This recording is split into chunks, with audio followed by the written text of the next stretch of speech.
It's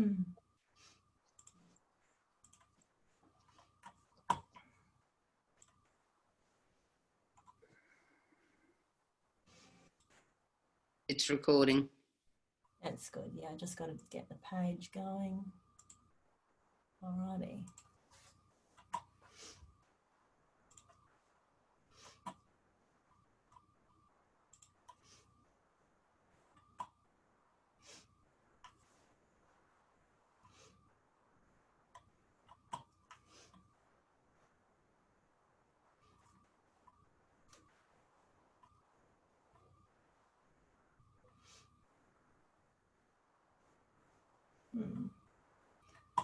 Okay. I think we're on. Great. Okay, here we are. Welcome to Voices of the Future #3. How exciting. And the topic tonight is future healing and responsibility for self. So we could be here all night, but we only have got an hour. What a wonderful topic. So before I get into it, I'd like to acknowledge that I come to this meeting on the lands of the Kaurna people, and I pay my respects to elders past, present and emerging. I also would like to acknowledge that Aboriginal and Torres Strait Islander people have sophisticated healing technologies and knowledge that have existed for thousands of years and sustained their people and their communities. And that this was pushed underground when the colonisers arrived, but it exists and it is powerful and real and as important today as it ever was for the Indigenous people of this land. So welcome, Geoffrey. We have Geoffrey on the panel tonight. Hello. Hey there. Hello. Hello. We have Les Shiell. Hello. Howdy. Hello. And we've got our resident Prue Blackmore. Mad woman. Hello, darlings. How are we? Oh, great. Is there such a thing as a non-resident Prue Blackmore? I don't know. I shall have to contemplate my navel over that one. Yeah. A dissociative moment. All right, so to introduce Geoffrey, I've got a little bit of a blurb here. So Geoffrey's joining us from Victoria, actually, Melbourne, is that correct? Mm-hmm. Okay, so Geoffrey has worked for 25 years blending structural and neurokinesiology and shiatsu with trauma-informed and constellation systems approaches. Wow, sounds excellent. He has specialised in working with the deep somatic patterns that hold trauma at the level of the physical body and the primary emotional signatures that both emerge from these and act as continued triggers. Geoffrey has run clinics in Adelaide, Melbourne and Germany, and is also a trainer in Melbourne, specialising in the interface between the therapist and the client. And when he's not doing this, he divides his time between his 3 now grown children and walking in the high mountains. How beautiful. So. Not at the moment, darling. Restrictions. At the moment, I'm spending my time walking up and down the street, pacing to and fro. Mm-hmm. Okay. So, yeah, I thought I might start just with my own journey into where I am now as a therapist, because 7 or 8 years ago, I had absolutely no idea about any of this territory whatsoever.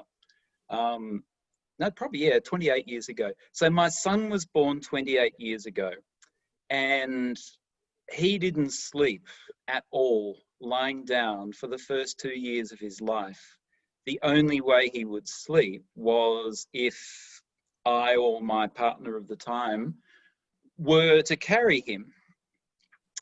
And there were all these very, very strange things which went on. We couldn't go to a restaurant where there was music playing from a certain decade, from the 1940s. We went to a place in Clarendon, because we lived in South Australia back then, and they were playing Glenn Miller. And this, you've got to imagine this little 4-month-old child just arcing up in this huge Moro reflex and panic-stricken. Now, there was no real correlate for why this should be the case, but I had to literally walk down the street and get him away from that restaurant before he calmed down. 2 years into this, and having been to everybody who could shake a stick and knock him on the head and do all sorts of weird and wonderful practices, I took him to a well-known chiropractor in South Australia, Reza Samvat, and he did a version of kinesiology called neural organization technique. So he did this, and it just looked like a bunch of twiddles, yeah. And when I first looked at that, I was going, this isn't going to do anything. This clearly is not going to do anything. It's just a bunch of twiddles. And then something else kind of happened while he was doing that. And I was watching him, and all of a sudden I came to this point where I said to him, I don't know what you're doing, but I want to do that. And it was this moment of meeting of a future which was already embodied, but implicit, not explicit, which I think is central to healing as well as to one's own story and to one's own path. It's there already, but it's implicit. That led me to study both Japanese form of Chinese medicine, so East Asian medicine, and kinesiology. And I looked at the NOT is very, very structural. And what NOT looks at, it says, here we have a person who is in trauma or stress. And it has predictable forms by which this body hunkers down somatically. So it recognizes that trauma is not the event. Trauma is not even the feeling. There is this neuroceptive awareness way, way back where it is this pre-awareness belief in and plugging into the world as continued danger. And it creates these really systematic ways that it tries to protect from this perceived danger at a somatic level. So it shortens, it literally shortens the spine by jamming the dura inside the spinal column. It will fuse the cranial bones because it is working on the assumption that it is going to be hit, because this is a somatic belief in its current reality. To do so, it has to conserve energy. It will shut down, or it will down-regulate the immune system. It will down-regulate the digestion. It will down-regulate the part of the ancient vagal pathway going down the dorsal vagal nerve, down-regulating the gut. And so it tweaks the body. Yeah, it really changes the body around. So this has kind of formed a large part of my practice. And anyway, that day when I saw my son get treated, he fell asleep in the car going home. And that he would fall asleep in the car, that was okay. Carried him to his bed, laid him down, and I was so tired. I had really not slept for more than 20 minutes at a time for two years. So I went to bed, my partner went to bed, and then I woke up and it was bright sun. And I thought, oh, he's awake, but I couldn't hear him. And then I looked at where the shadows were, and I realized that a whole night had passed and we'd moved, and we were almost at midday the next day. And I assumed that this little fellow had died, and I raced around the corner and I started poking him the way you do when you're worried about your child, you know. So I had this thing and I was poking him like this, you know, and then he wakes up really startled and looks at me really indignantly and says, ouch. And this was my epiphany moment where his healing journey became my teacher. So he was my leader into this work. And over the years, the people I've seen very much have been coming in this state of chronic, almost frozen shutdownness, this chronic old trauma, which has not really been released. And so, yeah, kinesiology is a way of working with that, where really just through biofeedback, you get a map of the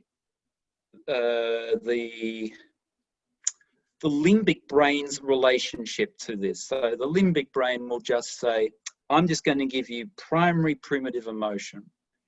How have we encoded this? Is it a fight? Is it a flight? Is it pain? Is it fear? If it's fight, I will go into anger. It will be a sympathetic arousal. If I go into flight, it is a sympathetic arousal. Do I freeze and I just disappear out of that sympathetic response altogether? With biofeedback, you can begin to kind of get an idea of how is this encoded. And there are actual acupuncture points which kinesiologists use along the front midline, which can really locate these. And it begins to bring it out of its hidey hole. And having created this initial liberation, then to go through with all these physiological programs of, okay, so let's unravel the spine. Let's get the cranial bones moving specifically in relation to that primitive emotion which is holding this whole thing in place. So I've kind of worked with this technology, which can be used really quite widely. It can be used for bullying at school. It's been used, I've used it a lot with women and men, actually, and men who have been raped. I was quite involved with some of the survivors from Ballarat, some of the men survivors of sexual abuse from Ballarat. But it can equally be used for transgenerational trauma. Oftentimes people are coming in and they are experiencing themselves in a shutdown state, but at one fundamental level, it's not really specifically theirs. I've seen a grandchild of a Holocaust survivor whose adrenals were just absolutely clapped out. There was no cortisol happening in this body whatsoever. It wasn't her story. It was the grandfather's story. But it still gets mapped onto this physical form and these physical systems of this body, and it's held in this trauma, frozen trauma way. And one of the arts with kinesiology is it can go, yes, well, we can recognize that this is not yours. Nevertheless, it's real. It's somatic. It has reality. So one of the aspects of healing that I have seen come through is particularly this idea of people understanding, or no, people having the mindful moment where they recognize that they are shut down sufficiently that they're not being all that they can be, and that this is an expression of, you know, a trauma which is theirs or might not be theirs, but it is nevertheless freezing them from their full potentiality, and it is freezing them away from a sense of that connectivity and that co-relational reality to the world where they can live their full potential.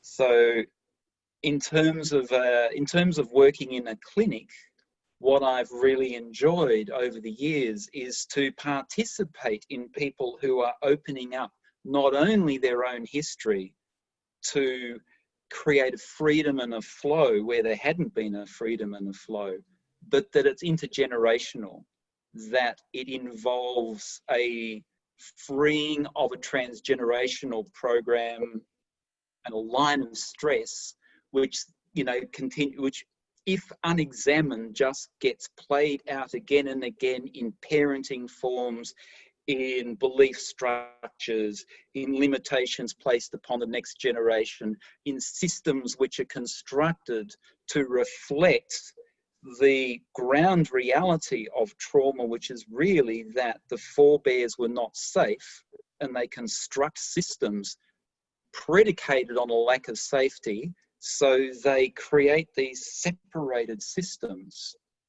And so people come through very incomplete forms of education, very incomplete forms of development, and they don't experience that co-relationality, that sense of community, which as mammals would naturally be healing. And that's the thing.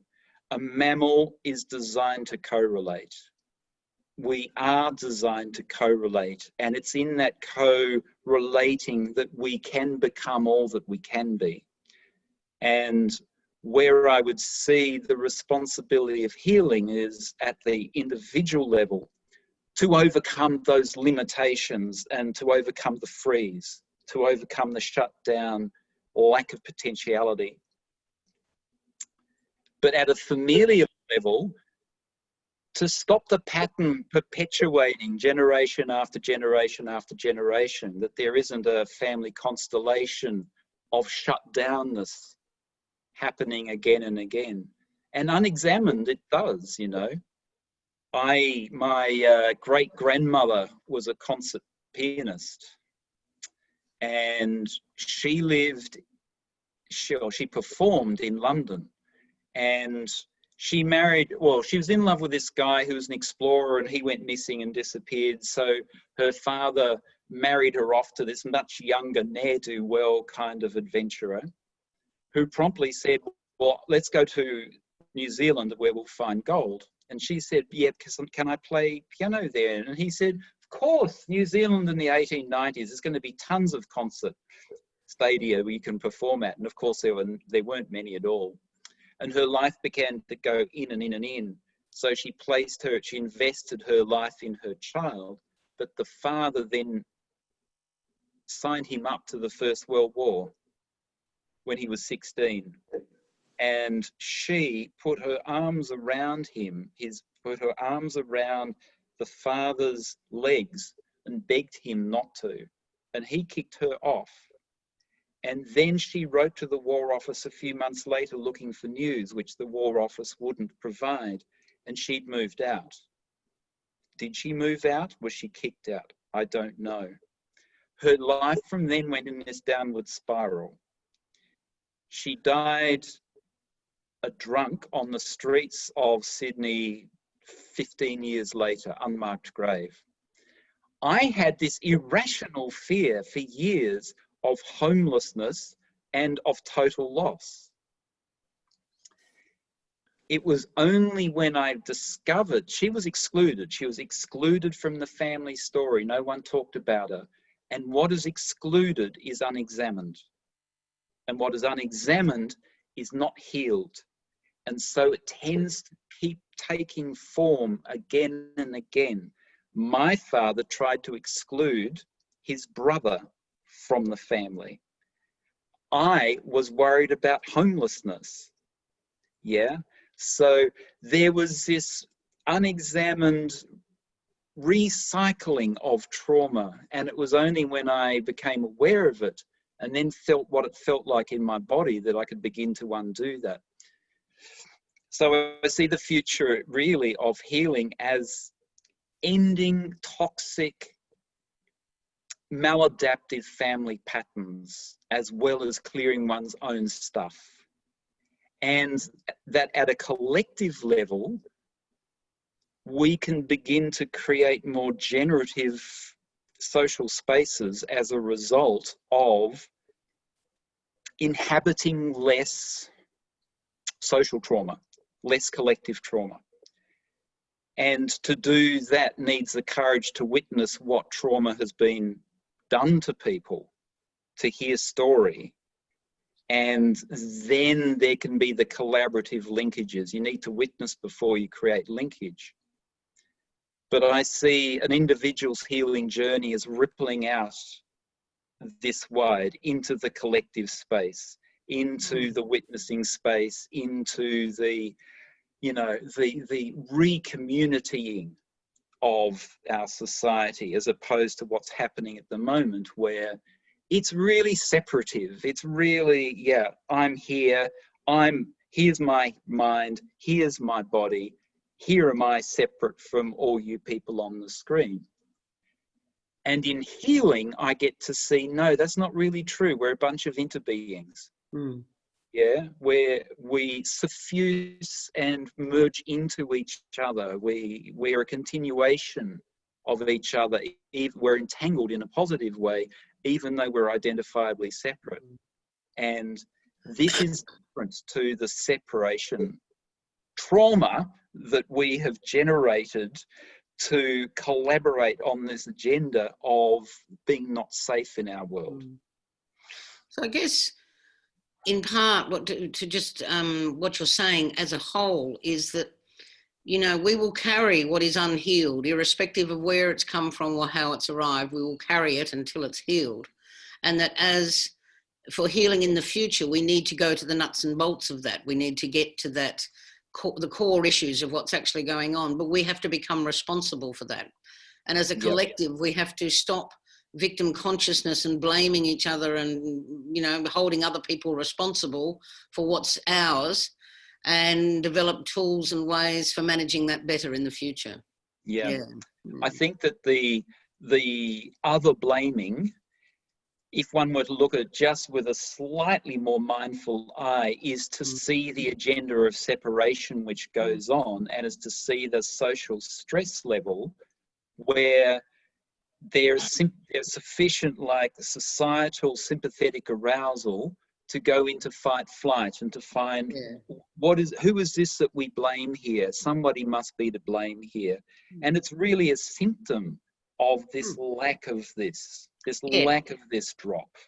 And so, yeah, that's right. So the responsibility is to go, it starts with me, but it really starts with my body, is to reacquaint oneself with the somatic reality that here is where stuff is. And there are feelings and sensations and pulsings and bubblings and areas which are exiled from my consciousness. And it's to just drop into and mindfully be with and explore in clinic with, you know, in a curated form, this exploration of the body and the history that it contains, because that's where the healing and the liberation is.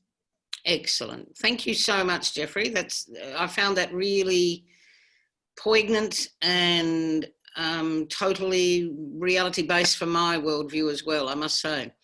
So, Deanna, we'll come back to you at the end, of course, Geoffrey, but Deanna's now going to introduce Master Les. Sure, I will. But I just wanted to say that I totally can resonate with the healing yourself and healing the collective. I know that that's happened in my family, and other people in my family have done that process as well. And it's obvious when you look at other family members who haven't done that work and what's happening in that dynamic. And so, you know, it's great, you know. And I also love the concept of healing in the now, and you can heal the past. You know, I just love that timeline stuff. That's fascinating to me. I think we've got a bit more, you know, exploration to learn about. We could spend weeks on this, darling. We could. We could. Let's come back another time and talk about it. We certainly will. So Les Shiells, welcome. Many people who are watching may know you. You are the co-founder of Deep Water Medicine with your partner L'Oreal down in Wollonga, a healing clinic, an acupuncture clinic, a wellbeing clinic. You are an acupuncturist, but also you've travelled the shamanic path, and you know, been to the desert, and also studied transpersonal counselling. You're a father. You've been running exercise gym classes for people for a long time, and inspiring people to be fitter and healthier, and you know, you've done many, many, many things. So welcome. Thanks. Yeah, thank you. Just wanted to thank Geoffrey. That was very insightful. It was very, very good to go over those things. I thought I'd talk about future of healing in a bit of a different way. I thought I'd sort of just talking about it from my experience in terms of, you know, I suppose when I started my training in the 90s, I told my dad what I wanted to do, and he said, why don't you just go do physio? you know, why don't you? And, you know, I really didn't feel, I didn't feel in my heart that was the right thing for me to go and do. You know, I wanted something else. And for me, you know, I've probably been doing martial arts at that point on and off for, you know, in the previous years. And I really felt like, you know, I wanted a bit of a left turn. And that was my desire to, you know, heal myself as well. And, you know, acupuncture and Chinese medicine led to other things, some of the things you've talked about. What I sort of noticed in the last 20 years is, you know, the mainstreaming of what I've done. So it's gone from being something that's, you know, way off somewhere into being something that is sometimes first choice for people. Although I still see people at the end of the line quite commonly. You know, end of the line les. So, you know, this hasn't worked and this hasn't worked and this hasn't worked, and then, you know, come and see me. Which is fair enough. You know, I think one of the reasons that happens is, you know, the time frame and the politics around, you know, going and seeing a GP and looking at a human being simply in terms of, you know, whatever the presenting pathology is, rather than looking at the human being in the context of where they are in their life and, you know, what's brought them to come and see you outside a pragmatic diagnosis. It's, I guess it's a really, you know, interesting thing, because in that time, you know, dry needling has become a thing, and, you know, it wasn't a thing when I started. And then, you know, you have physios who have done acupuncture and acupuncturists who have done physiotherapy. And so, you know, I imagine these things just get integrated. You know, certainly within Chinese medicine, you know, there are people who have got different trainings. And so I guess what I would imagine is going to happen in the next 20 years is you're going to get an amalgamation of lots of different things. But one of the things I'm kind of hoping for is that, you know, as people become more aware, they look at the many possibilities and the many different reasons that people become unwell. Or, you know, a lot of times in clinic, I see a lot of people when they, you know, they get to a bit of a crossroads. You know, when I was training, it was called, you know, you might see someone who's having a healing crisis. Or, you know, as I like to think of it more as that, you know, you come to a place where you know, there's a bit of a crossing in the roads, and the way you've lived your life doesn't work anymore, and you need to find a new way to move forward. And that's a really common one that I still, you know, chaperone, if you like. So, you know, walk with someone for a little way along the journey until they find their way and then move in that way forward. I guess, you know, my hope is that, you know, the diversity of the human experience makes its way into general practice for people who are in whatever line of therapy or whatever line of medicine that they practice, and that they are able to, you know, have a really broad look at the politics of whatever it is that they do. And there's certainly politics in acupuncture, definitely. You know, there's lots of schools of thought, and there's lots of different styles of acupuncture. For the non-initiated, you know, I guess Chinese medicine was very diverse until the Cultural Revolution, and then, you know, after that, some of the best professors in China ended up in gulags or working in rice fields or getting killed.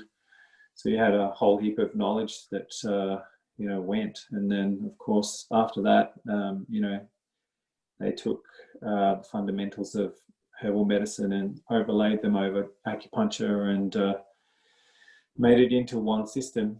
And anytime you do that, whatever's on the fringes that doesn't fit that falls away. Luckily for those of us that practice acupuncture, you know, some of those people left China and went elsewhere in the world, and you know, now what they teach is going back to China. And I guess that's one of the things about innovation. You know, one thing that Chinese medicine is fantastic at is you have you know, you have 3,000 years of tried and proven herbal medicine and tried and proven acupuncture theory. And, you know, that's passed down from, you know, professor now to student, or previously father, son, or you know, to daughter, or whoever it was that was your student. I guess the thing, you know, where innovation comes sometimes is, you know, on the periphery, on the fringes. You know, where you have a bit of this and you have a bit of that, and you apply it to what you know. And, you know, maybe kinesiology is an example where they've used a little bit of something and a little bit of something and created something, you know, greater than the sum of the parts. Move forward. So I guess for me, you know, I'm probably hitting that time in my life where I've actually just been feeling lately that I need to do some more learning. Coming into my 50th year, and haven't been at school for a while. And while I really feel like I've got a handle on what I know, I still have a bit of a beginner's mind, or at least a desire to, you know, improve and get beyond just my current skill set and move forward. So, moving forward, such an interesting question. I guess the thing is, you know, what Raph used to say was, you know, beware of the hardening of the categories. So what I like to do in my work is acknowledge what I know and acknowledge what I don't know. And acknowledge the shortcomings of what I can do and what I can't do. It's that old adage of, you know, not becoming a hammer and everything becoming a nail, which is quite challenging when you treat the same conditions and you see the same people all the time. And, you know, it's hard to maintain your passion, and it's hard to see, you know, exactly what's in front of you every day and not revert back to a template of some description. Yeah. I don't know, really, you know, moving forward in the future, I've kind of got a bit of a hope that, you know, that just in my life, you know, in the 20 or more years I've been practicing, a lot of the things that were really fringe when I was a student and starting are now mainstreamish. You know, things like, you know, your focus, intention, mindfulness, meditations, you know, things that are really encouraging. You know, even things like experiential drugs in the 90s, you know, things like mushrooms or MDMA, or, you know, any of those drugs, they were considered party drugs when I was when I was at college. And, you know, now they've actually found a medical use for them. So I guess, you know, that gives me great hope. You know, people looking at things in terms of the benefit they are without the politic. I'm sure that there are other politics involved in that. But you know, I guess finding the best bits of everything that you do, and not getting stuck.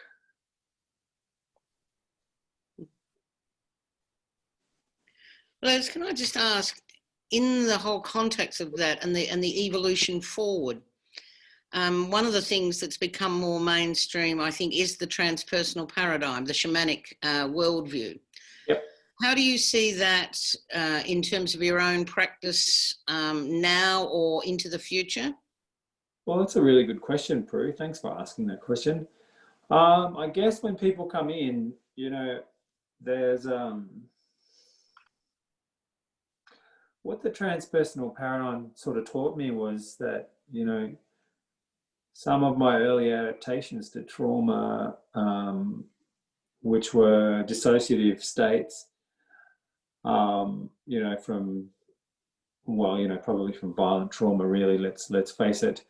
A lot of those states, when you domesticate them, they are about different ways to observe and different ways of seeing and knowing. And, for me, in my daily practice, those things are part of how I see someone coming in. So, that whole notion of having a phenomenological epoche, popping yourself into that little bubble, going, oh, these are the things that make up me and how I see the world. And having that awareness of who I am in that little space, I'm just going to put that over here and see what's in front of me, and see what I observe on different levels. And with Chinese medicine, the training is to you see, you smell, you use your olfactory system. You look at physical variations on moving away from health. People with diabetes smell a certain way. People with heart problems look a certain way. People with different conditions look and smell a certain way. After a long period of time, you can see that, and that's on one level. I guess the other level is just taking all of your experience and having it on file, and being in an open space and seeing what the person in front of you triggers in that open file, if you like. So you've got all of these experiences, and you've got all of these diagnostic notes, and you've got all the people that you've treated over the time you've been practicing. And, that's all sitting over here, and then someone walks in, and of course, they have a resonant quality. So part of that, just setting yourself up for the day sometimes, is being, aware of your arousal, and being aware of putting yourself to the side, turning on your diagnostic abilities, and, putting your normal, logical, coherent diagnostic thinking mechanism in the backdrop, and just letting what's in front of you present itself, and then bringing that and your memory file back in, and seeing what comes to your mind. So that's probably one of the ways that, having early life trauma and getting those, being prone to disassociating here, and those sort of domesticated now, those things probably serve me a lot better. And if you're looking at the shamanic model, a lot of those healings are about, you take something that's cost you and caused you, and in the healing of that, it becomes an asset to you. Those things alone don't make a good acupuncturist. You still need to know your theory, and you still need points, and you still need to, stay very focused when you're doing what you're doing, and be present with the person. But it does kind of add a much richer layer of information to that skill set, doesn't it? By the sound of it, that it underpins everything that you approach. It's there. Oh, it does. It doesn't mean I have deep and meaningful conversations with, people that come in, because, they, are just in for a sore back or a sore knee, or, arthritis, whatever. Yeah. Sometimes you let the person talk to you about where they're at. Sometimes, there's an opening and you plant a seed, and sometimes, they get the full gamut. Just depends on, I guess, where I feel they're at, or how they engage. Or what speaks, yeah. Or what speaks. That's a very shamanic term. What speaks. It's a good way to look at it. Yeah. Cool. Thank you very much. It's, having, I've experienced both yours and Geoffrey's treatments over many, many years, long-standing, and I certainly can speak highly of the therapeutic impact that the approaches that you have, and they're both quite holistic in terms of taking in as much information as possible, looking at it in the context of the body and how it opens. But is there anything else you wanted to finish up with there, Les, before I round that up, sweetie? No. I mean, not really. Unless Okay. you've got a question for me or anyone else has got questions. Yeah, we'll get to them in a moment. But Deanna, are you happy for me to wrap those two conversations up, lovey? Oh, well, I just thought I'd want to. Is there anything that you'd like to say more about the politics of acupuncture? Anytime you get people together, you get all the things that you get when people come together. I mean, we were talking a little bit about the US election before, what people think, how they present. Everybody's got a different take. Everybody's, In their own little bubble. Pardon? Yeah, well, I guess one of the really good things about, having done the shamanic work before was just being respectful of everybody's way, and everybody's journey in their own life, and that's its own thing for every person coming in to see you, and whatever I can facilitate for the time that we walk together, whether that's a short time or 1 session or 10 sessions or a year or 2 years, or that relationship continues outside of the workplace, then that's fantastic. But I think where politics are concerned, with acupuncture, I guess it's not a mainstream therapy. I would say that, if you compare it to something like physio or chiropractic, there's now 12,000 research papers online. Some of them fantastic quality, some of them mediocre, some of them really poor. But, when you compare it to other types of medicine that are interactive, there's lots there now. So, it's slowly seeping into the mainstream consciousness. But of course, if you come from China or Southeast Asia, there's nothing alternate about it at all. It's a cultural phenomenon. It's like anything, if it's the right thing for you at the right time and the right dosage, then it's effective. And if it isn't, well, it's less effective or not effective. It just depends.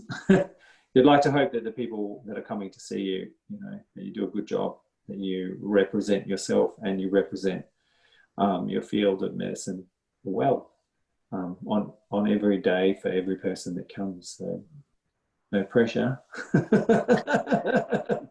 But that's the way it goes. So yeah. I would say there's been there's sort of politics within a modality, and there's politics between the modalities as well. And one of the curious things I've observed over the 25 or 7 years is the rise of certain modalities and the sinking, relatively speaking, of other modalities kind of half out of consciousness. When I first started, homeopathy was all over the place.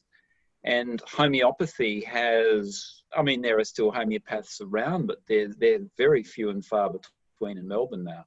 Whereas Chinese medicine practitioners have become, I wouldn't say ubiquitous, but it's become a much more accepted and acceptable within mainstream culture.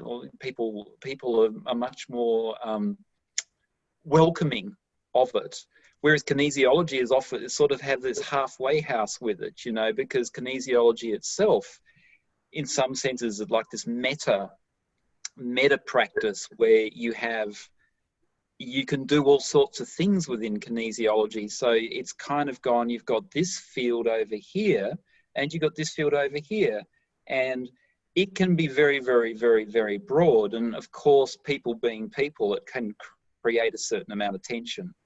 Yeah. In that, so you've got much more grounded kinesiology, which is kind of where I've put my tent, really. I really want to make sure I'm working on the body, and I want to see the body change. Yeah. But there are people who are working with much more out of the etheric level and still creating change. But there's this real tension there. I guess it's just as Les says, really just to look to your own practice and to do as well as possible with the person who comes in through the door, which opens and then closes, and they go on the table, and you say a lot or you say nothing or whatever. Yeah. And that's, in some senses, it's entirely simple. Well, it's interesting, you know, how you were talking about in the beginning, Geoffrey, about, you know, how we come to this path. And it's interesting, you know, for me, we're always in the right place at the right time, doing exactly what we're meant to be doing. There are no accidents, but you came to this path through your son's arrival in life.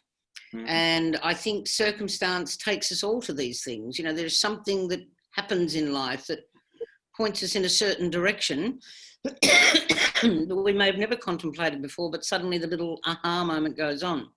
Yeah. And we carry it all. Sorry, Les? Well, agreeing with you, you know, our coming in, but what popped into my mind, which I didn't say earlier, was, you know, what would be really nice. And, you know, I guess when you look at the wellness industry that's kind of sparked up, and I'll say that wellness industry, you know, 20 years ago it wasn't a wellness industry, but I guess what it pokes at, or, you know, what it pushes towards is people having a good life and enjoying their time while they're alive, you know, making the most of whatever it is that they call their life. And I think, you know, as any kind of therapist, you know, and one of the great things that came out of you know, the shamanic world for me was you know, the notion that when things are healed, beauty returns. Beauty is the natural way of a life being well lived. And it's, you know, when you think about the wellness industry, you take away the glamour and the marketing, but, you know, what the essence of it for me, I guess, is people getting into themselves, being themselves, finding their place in the world and living a good life. Yeah, I'll reflect on that at the end of the wrap-up, actually, because it's quite interesting where the wellness injury actually flowed from. That was a bit of a Freudian slip, wasn't it? Yeah. That's fabulous. Yeah, and so, you know, as you're both reflecting, and I think, you know, when we look at the theme of this about, you know, responsibility for the future of healing and what have you, your reflection, Geoffrey, that we carry it in our bones, you know, we carry it in every cell of our body, and we are responsible. We are ultimately the only one that can be responsible. And healers of all descriptions, you know, I love the thing out of the shamanic, that all we are is hollow bones for energies to move through us into the client for the service of the client. You know, what do we use as a skill set? Whatever we love, whatever's taken our interest, wherever. And if we follow our curiosity, we're passionate about it, and we'll learn more and we'll become better equipped at it. But that's not the healing reality. In fact, what heals is love. And I've really come to that conclusion through many years, many experiences, that it doesn't matter what process I'm taking my client through to resolve the past trauma or the intergenerational trauma or the past life trauma, for that matter, that it's whatever modality I'm using is something that I've been interested in. That's why I'm using it. But in truth, it's the capacity to have compassion for that which sits in front of me. That's actually what flows through the hollow bones, and that's what heals. And it's interesting, like when my children were in life and they were all getting ready to, you know, like women around me were getting ready to be mothers, we did the evolution, the women's initiation arose. And then when all these babies started to be delivered, oh, well, we better have a naming ceremony. And so that arose. And, and we better speak about conscious parenting because we don't want to hand this garbage on. So throughout my life, wherever my loved ones have been in some way, that's where my bent has gone to, how do I make that easier this time around? How do I make it easier for the next generation, you know? And Geoffrey, your reflection on the evolutionary anxiety that we all carry, it's so true, you know, I mean, we're the most anxious of all because our ancestors were the most anxious, and they're the ones that got up the tree fastest or to the back of the cave and escaped the bloody great megafauna, you know. So we have a hyper-aroused sense of anxiety because our ancestors made it in very dangerous situations. And so everything in all of that is connected. And the problem I have found with Western medicine, that instead of looking at it the way you guys have both so beautifully articulated it, that whole being connection, is that Western medicine has taken that Newtonian clock approach. You know, if something's not working, we'll drug it into submission or cut it out, you know, and it kind of really just re-traumatizes the system. And as you say, the intergenerational nature of this, you know, I've spoken of before, so I won't bang on about it, but a woman who came to see me had, for 3 generations, none of her female relatives in her mother's line had been able to deliver babies naturally. They'd all been through cesarean. And she was pregnant with her second child and she wanted to change that. Her first had been done by cesarean. We go back and we clean out what was the original trauma. 4 generations in Portugal. A woman who was pregnant with her 5th child in the middle of a famine comes around the corner and her house is burning down and her husband and 4 children with it. He'd gone mad, lost his mind in the famine, and she was 8 months pregnant. And the story went on from there. But once we'd cleaned out that trauma that it's not safe to bring babies into the world, 3 months later, that lady delivered naturally for the first time in 3 generations. So it's incredibly powerful, this work that we do, when we're willing to look at the myriad of possibilities that exist in a multidimensional universe. And when we give people permission to see it, to understand that, you know, with the intergenerational stuff, once something's happened, then every baby that's born into that line will willingly pick up that trauma and carry it forward until sometime, somewhere, in some generation, someone can turn around and heal it.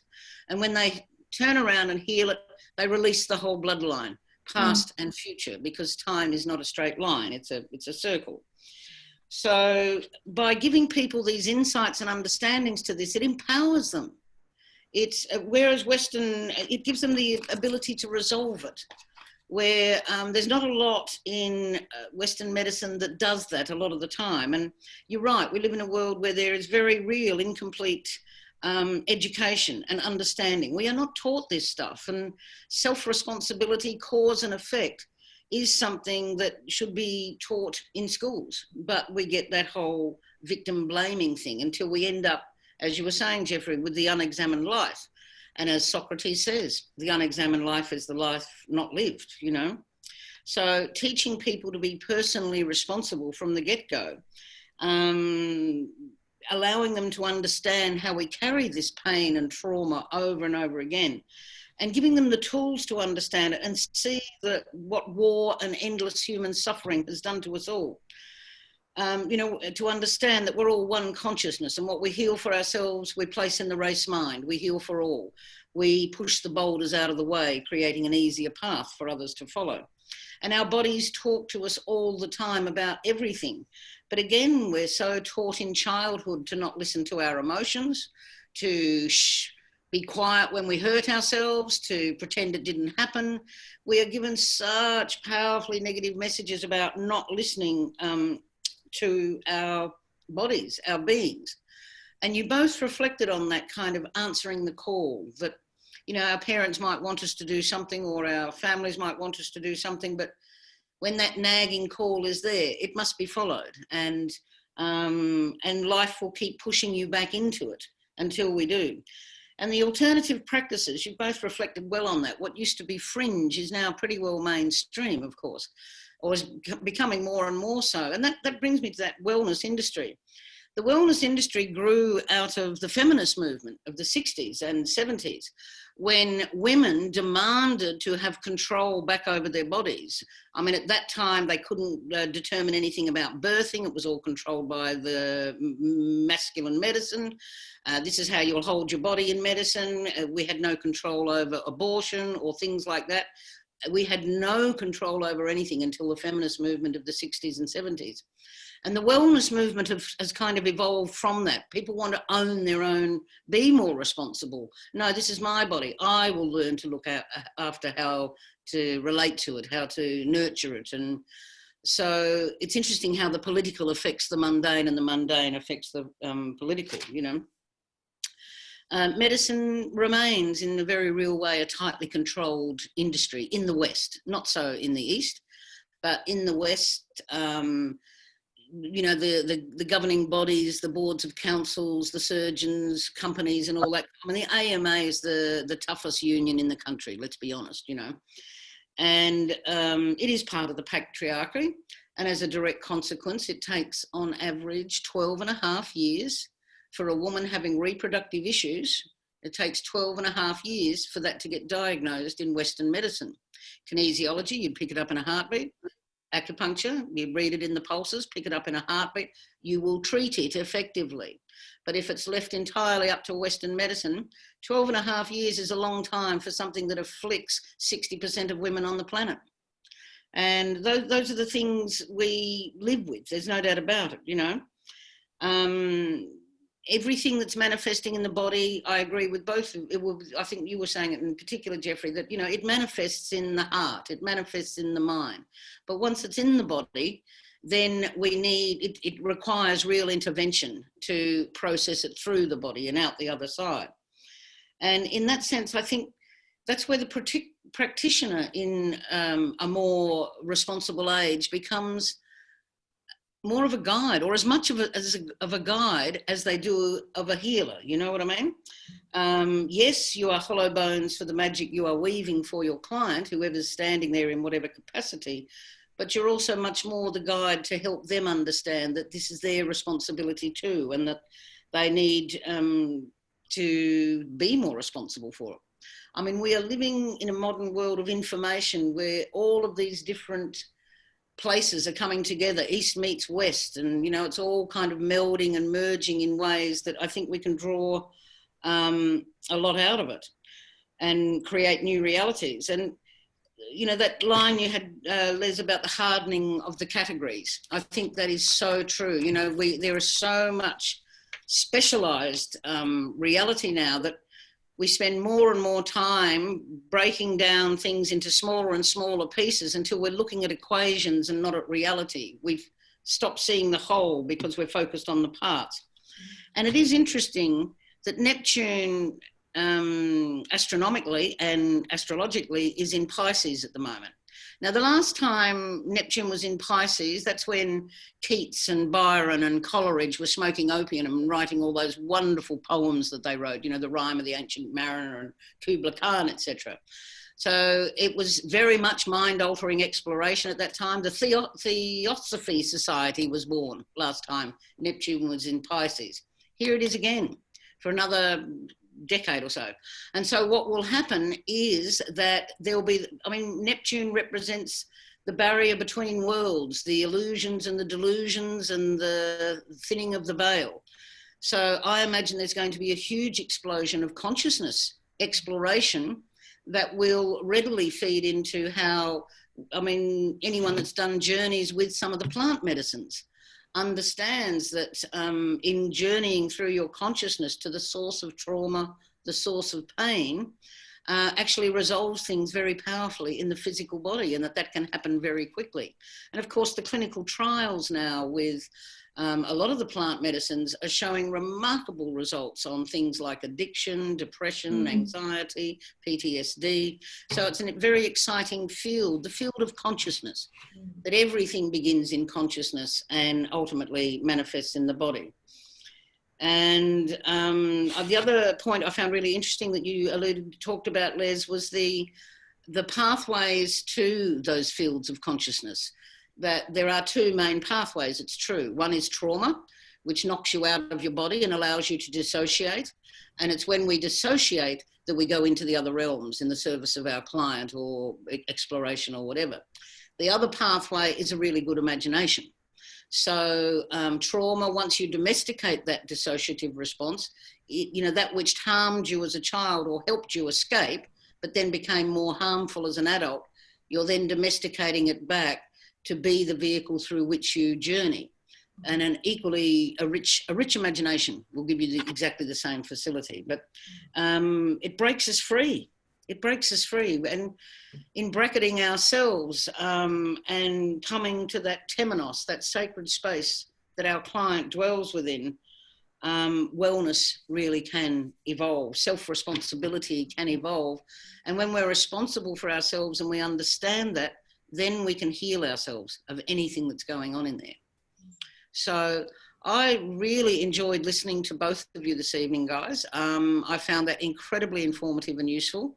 And I'm sure that we will be getting lots of comments about this as well. And this is recorded and will be up on the Facebook page after this. Yes. But Deanna, I'm going to hand back to you, lovey. And but if Christine's seen any questions or comments that you'd like to share? No, we did have a little technical glitch at the beginning and I'm very sorry about that, but we've recorded everything and I'll put it up and people can watch from the beginning. So there was a bit of, that's why I went off camera for a bit. Okay, so once it's up and people can look at it in full, then any questions that come, we will be hitting you guys up for answers, okay? Yes. Okay. And it was wonderful. It was wonderful. It made me reflect on my own healing journey. You know, it'd be hard not to if you were listening. And how engaging with the whole gamut of practitioners that I've seen over the years has given me so much information, so much knowledge and tools to take further and to help other people. You know, the ripple, as you were saying, heal yourself, heal the collective, all of that. And you just don't get that if you're just going to a GP. You're just getting a script, and it's so demeaning, that way of practicing. I mean, I'm sure there are some good GPs. No, I know, but it's souls. The system is designed to, you know, just deal with the symptom. Whereas, you know, if you go on a healing journey, which is going to become a quicker and quicker process into the future, you know, you discover so much, the depth of your soul. You can investigate that and investigate, you know, why it is you've come to this space and time. And you know, I enjoy it. I go and see everybody, as, you know, as many people as I can. So thank you. Pretty selective these days, but oh boy, I've got some crackers. These two wonderful gentlemen included. Yeah. Well, may the exploration continue. Yes. Indeed. And Geoffrey, much love to you over there in Melbourne, sweetie. I hope everything continues to unfold and you can get back over to Adelaide to visit us all as quickly as possible. Yes. And take it out to the Duke of Brunswick. And Les, thank you, sweetie, for that rich worldview of the combination of the shamanic and the Chinese medicine and all of your life experience that you bring to it. You are both truly wonderful men, and it's been a privilege to share the evening with you. Thanks for having us. Thank you. Thank you. Thank you very much. So we'll say good night. Yes. Good night, everyone. Right. Bye. Take care. Bye-bye. Bye. Bye.